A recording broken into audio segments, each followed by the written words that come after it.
കൈയിനകത്തും ഉള്ളംകാലിനകത്തും വെള്ളം ഒലിക്കുന്നവരാണോ?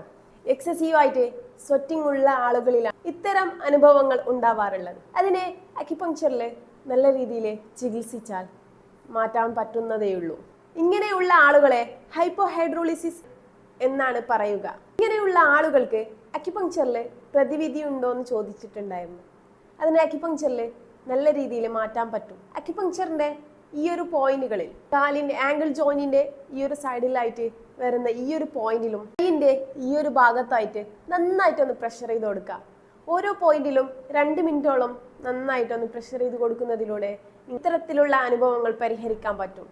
നോർമലി കയ്യിൽ പെന്ന് പിടിക്കുമ്പോഴോ അല്ലെങ്കിൽ എന്തെങ്കിലും കയ്യിലിട്ട് ഇളക്കുമ്പോഴോ കുക്കിംഗ് ചെയ്യുമ്പോഴോ എന്തെങ്കിലും കയ്യിൽ പിടിക്കുമ്പോഴൊക്കെ ഭയങ്കരമായിട്ട് വെള്ളം ഒലിക്കുന്നൊരവസ്ഥയാണ് ഉണ്ടാവാറുള്ളത്. കാലുകളിലാണെങ്കിൽ നിലത്ത് വെക്കുമ്പോഴോ അല്ലെങ്കിൽ ചെരുപ്പിടുമ്പോഴൊക്കെ വെള്ളം ഒലിച്ചു പോകുന്ന ഒരവസ്ഥയൊക്കെ ഉണ്ടാവാറുണ്ട്. ഇതിനെയൊക്കെ നിങ്ങൾക്ക് പരിഹരിക്കാൻ പറ്റും. അക്യുപങ്ക്ചറിന്റെ കൂടുതൽ വിവരങ്ങൾക്ക് വേണ്ടിയിട്ട് ഡിസ്ക്രിപ്ഷനിൽ കൊടുത്തിരിക്കുന്ന ലിങ്കിൽ ക്ലിക്ക് ചെയ്യുക.